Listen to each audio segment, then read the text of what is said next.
Ritalina e Atenta no tratamento do TDAH. Quais as semelhanças, quais as diferenças, quais vantagens e desvantagens? Eu sou o Dr. Rafael Rangel, neuropediatra, neurocientista e especialista em transtornos do neurodesenvolvimento. Você que é novo aqui no canal, ative o sininho, siga e compartilhe para que outras pessoas possam também conhecer um pouco mais sobre TDAH e neurociência.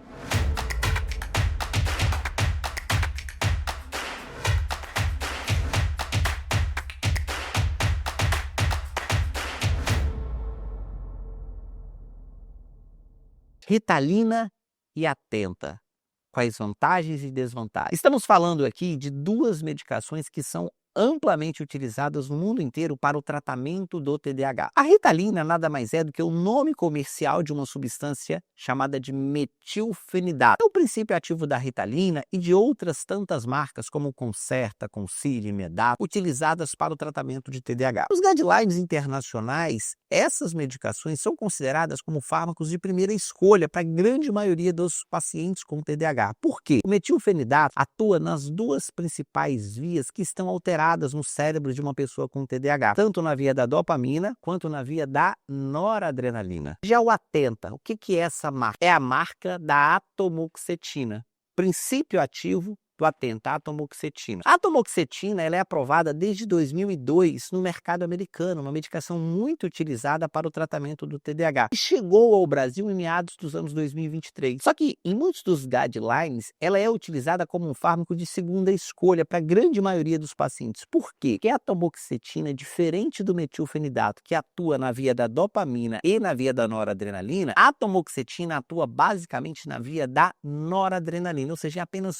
uma das vias do TDAH. O que faz, então, que essa medicação tenha uma menor potência farmacológica, que pode ser ruim em alguns casos de pacientes com TDAH, mas que pode colocá-la como uma primeira escolha em alguns pacientes com TDAH que apresentam algumas comorbidades, como, por exemplo, os pacientes com transtorno do espectro do autismo, pacientes com TDAH e que apresentam tics motores, popularmente chamado de cacoetes. Esses pacientes podem se beneficiar primariamente da atomoxetina em comparação ao metilfenidato. Eles podem ter efeitos colaterais ou mesmo exacerbar as manifestações tanto dos tics quanto do autismo, quando, por exemplo, utilizado o metilfenidato. Então, quando nós conhecemos essas particularidades, essas diferenças, podemos então indicar para uma primeira escolha ou a atomoxetina ou metilfenidato, a depender do perfil e da resposta e da idade desse paciente. Um conceito importante que precisamos entender aqui é que não existe um melhor remédio. Na verdade, o melhor remédio é aquele que melhor se adapta àquele perfil de paciente e que ele tem uma melhor resposta clínica. Lógico que o profissional que irá prescrever essa medicação precisa conhecer, então, esses aspectos farmacológicos, os seus benefícios, os seus potenciais efeitos colaterais, para que, então, ele possa fazer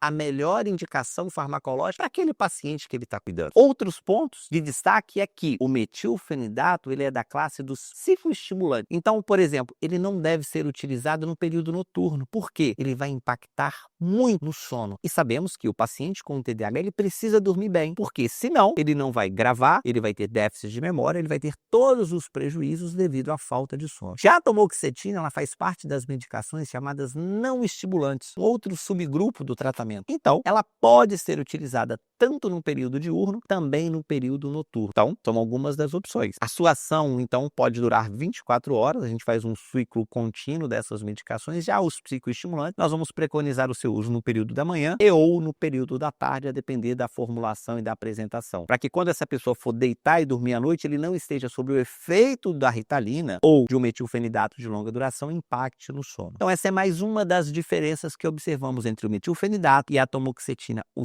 tempo de ação e os impactos que podem ou não causar durante o sono de uma pessoa com TDAH. Outro ponto é que o início de ação farmacológica da Ritalina é praticamente e quase que imediato, ou seja, eu administro o remédio 30, 40 minutos depois, ele já está atuando e melhorando os sintomas do TDAH. Já na atomoxetina, esse efeito pode durar em média de 3, 4 até 5 semanas depois do seu início de ação. Ou seja, não é uma ação tão imediata. Eu preciso também reconhecer esse fato para a gente poder entender quando e em qual momento esse paciente vai começar a ter os benefícios da terapia medicamentosa, seja da Ritalina, seja do Atenta, da atomoxetina. Finalizo aqui, então, esse conceito para que a gente gente possa entender as medicações, a Ritalina e o Atenta, os seus benefícios, as suas vantagens, o seu tempo de ação, para que a gente possa então escolher o melhor remédio para o paciente com TDAH. Muito obrigado. E para você ainda que não segue o canal, siga, ative o sininho e receba semanalmente conteúdo sobre TDAH e neurociência.